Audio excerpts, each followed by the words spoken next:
পটুয়াখালী সদর উপজেলার কমলাপুর ইউনিয়নের ইসলামপুর স্বেচ্ছাসেবী সংগঠনের উদ্যোগে ফুটবল টুর্নামেন্ট শুরু হয়েছে।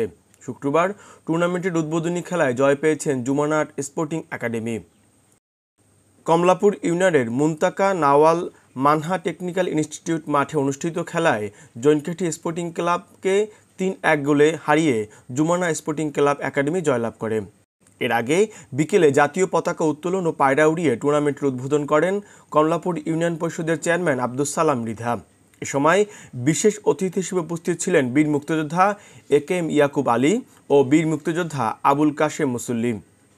সংগঠনটির সভাপতি প্রকৌশলী মোহাম্মদ শহীদুল ইসলামের সভাপতিত্বে সময় উপস্থিত ছিলেন উপদেষ্টা মুজিবুর রহমান, টুর্নামেন্টের আহ্বায়ক আব্দুল জলিল মৃধা ও সদস্য সচিব প্রকৌশলী শামীম মিয়া সহ অনেকে। এ সময় বক্তারা বলেন, যুব সমাজকে অপসংস্কৃতি সহ মাদকের মতো আগ্রাসন থেকে দূরে রাখতেই এ ধরনের খেলার আয়োজন করা হয়েছে। নিউজ ডেস্ক, খবর পটুয়াখালী।